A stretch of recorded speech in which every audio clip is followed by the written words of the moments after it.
Kami akan langsung melanjutkan perbincangan mengenai sorotan penggunaan Sirekap ini masih bersama dengan Prof. Muhammad di sini. Prof, kalau tadi pertanyaan saya sebelumnya adalah apakah kendala-kendala atau misalnya kesalahan-kesalahan yang ditimbulkan dari aplikasi Sirekap ini karena murni kendala teknis begitu ya, atau juga karena banyak pihak-pihak yang dengan sengaja ini ingin memarkup suara yang ada di Sirekap karena juga banyak laporan yang masuk, Prof, mengenai hal itu.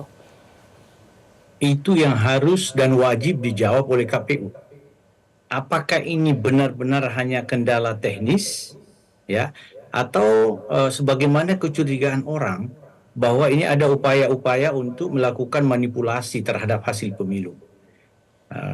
KPU tidak bisa menahan orang atau tidak bisa melarang orang saat ini sampai KPU bisa mempertanggungjawabkan penghentian rekapitulasi ini, ya, atas tuduhan-tuduhan itu. Karena kegaduhan ini dilahirkan oleh KPU. Ya kan? KPU menyiapkan Sirekap, lalu ketika C1 hasil itu dimasukkan, diintegrasikan dengan Sirekap, hasilnya menjadi berbeda. Sehingga atas hal ini timbul kegaduhan. Kegaduhan salah satunya ketidakpercayaan sebagaimana tayangan Metro TV tadi. Itu saya sangat setuju dengan Mbak Maria. Yang paling berat itu, yang paling takut kita impact-nya itu adalah ketidakpercayaan publik. Iya. Kalau publik tidak percaya hasil pemilu, ya dia pasti bisa mendelegitimasi hasil pemilu ini. Dan pemimpin yang terpilih juga itu bisa delegitimasi, tidak diterima oleh publik. Jadi kemudian kepada pertanyaan Mbak Maria tadi, maka ini tugas KPU menjawab. Ya, dengan penghentian ini dia harus tampil, hadir, menjelaskan bahwa ini benar-benar pure adalah urusan-urusan teknis yang juga kita sayangkan. Kalaulah besok KPU sudah mengumumkan bahwa ini benar-benar urusan teknis, tidak ada upaya-upaya atau niat atau indikasi-indikasi dalam bentuk mencoba melakukan manipulasi suara, itu pun juga menurut saya catatan kita negatif bagi KPU. Satu lembaga independen, satu lembaga besar di tingkat pusat dengan dukungan SDM yang luar biasa, dukungan anggaran yang sangat besar. Ini kok masih terjadi kendala teknis ini. Harusnya bisa diantisipasi. Jadi kita lihat bagaimana KPU mempertanggungjawabkan kegaduhan ini terkait dengan Sirekap. Dan sebenarnya ini juga bukan pengalaman pertama bagi KPU kan, Prof. Sebelumnya kan KPU juga menggunakan situng yang juga untuk menghitung secara real count. Hanya saja ada perbedaan begitu ya, perbedaan mendasar. Tapi konsepnya kan sama begitu ya, Prof ya. Namun mengapa di tahun ini lebih banyak laporan-laporan perbedaan itu tadi, perbedaan 5 tahun lalu kita juga ada laporan seperti itu. Ada perbedaan dari formulir C1 ke situs yang ada di KPU begitu. Tapi tahun ini, pemilu kali ini itu lebih banyak lagi. Nah, bagaimana Prof. Muhammad melihat hal ini?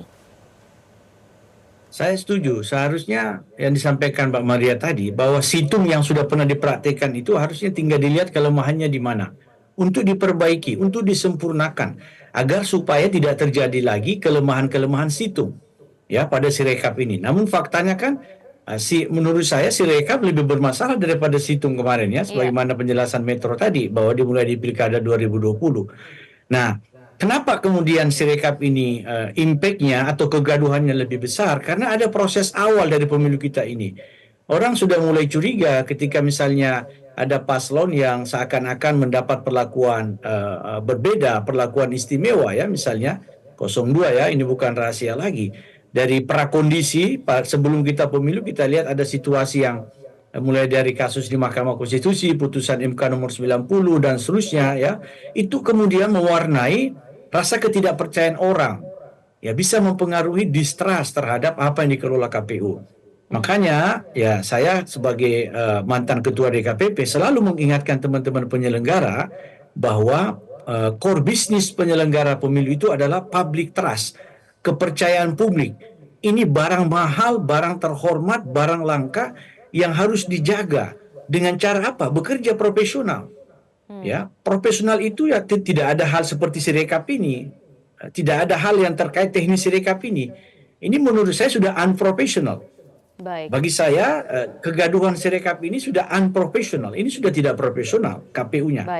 Ya, dan yang kedua juga selain unprofessional, kita berharap teman-teman KPU menjaga integritasnya supaya tuduhan-tuduhan orang bahwa ini ada ada hal lain selain kendala teknis itu benar-benar tidak terjadi. Bahwa Baik. ini bukan karena manipulasi, bukan karena kong kali kong antara oknum peserta dan oknum penyelenggara. Sekali lagi kita tunggu pertanggungjawaban KPU atas kegaduhan Sirekap ini. Kita tunggu sama-sama. Baik, Prof. Muhammad, terakhir juga ini kan di beberapa wilayah akhirnya dampaknya dihentikan penghitungan suaranya begitu ya. Tidak hanya di 1-2, tapi ada banyak wilayah yang dihentikan penghitungan suaranya padahal belum selesai akibat kendala teknis ataupun kendala apapun, kendala error yang terjadi di aplikasi Sirekap ini. Nah, bagaimana Prof. Muhammad melihat langkah yang diambil oleh KPU ini? Dan kedepannya nanti KPU ini harus seperti apa ya, Prof ya? Karena kita sudah juga mendekati deadline atau tenggat waktu untuk mengumumkan hasil penghitungan suara begitu yang sebenarnya. Kalau kita lihat penjelasan KPU RI kemarin ya melalui Pak Hasim dan Ibu Betty, tujuannya baik untuk menjamin ya atau memastikan akurasi data perolehan suara. Jadi memang kalau pengalaman saya selaku ketua Bawaslu dan ketua DKPP, tantangan atau potensi kecurangan itu paling banyak terjadi di rekapitulasi kecamatan yang sekarang ini dihentikan di sebagian tempat oleh KPU. Ya, istilah saya itu hantu pemilu itu paling banyak di rekapitulasi kecamatan tuh. Hantu yang Oke, kakinya dua tuh, yang baca ayat kursi nggak kabur tuh Mbak Maria. Hantu pemilu itu paling banyak di kecamatan. baik. Karena proses rekapitulasi pertama kali suara pasca di TPS adalah rekapitulasi kecamatan. Dan Ya. ini yang bermasalah saat ini kan. Maka ini bisa menambah ya keraguan publik terhadap KPU. Maka tidak ada pilihan, ayo KPU terutama segera yakinkan kami masyarakat bahwa ini benar-benar hanya kendala teknis. Ini persoalan teknis dan KPU wajib minta maaf. Saya menunggu kalimat seperti ini sebenarnya dari teman-teman KPU. Wahai masyarakat Indonesia, wahai pemilih Indonesia, saya selaku ketua dan anggota KPU minta maaf atas terjadinya selisih antara rekapitulasi rekap dengan hasil pemilu. Jiwa besar dulu, akui dulu ada kelemahan di situ. Lalu saya berjanji akan segera memperbaiki dalam prinsip-prinsip pemilu profesional dan pemilu berintegritas. Saya mengharapkan itu Baik. kejujuran teman-teman ini, jiwa besar teman-teman mengakui kelemahannya. Jangan berlindung bahwa ini ada kendala teknis, ada serangan cyber, serangan hacker. Itu memang sesuatu yang tidak bisa dihindari, tapi Anda yakinkan kami semua bahwa Anda ini masih profesional. Kita masih percaya Anda untuk bisa mengelola pemilu Indonesia yang memang sangat kompleks ini, ya dengan senantiasa menunjukkan, meyakinkan akuntabilitas, profesionalitas, dan integritas saudara-saudara. Baik, itu yang kita tunggu bersama dan tentunya kami inginkan juga ya, kita inginkan juga sebagai masyarakat.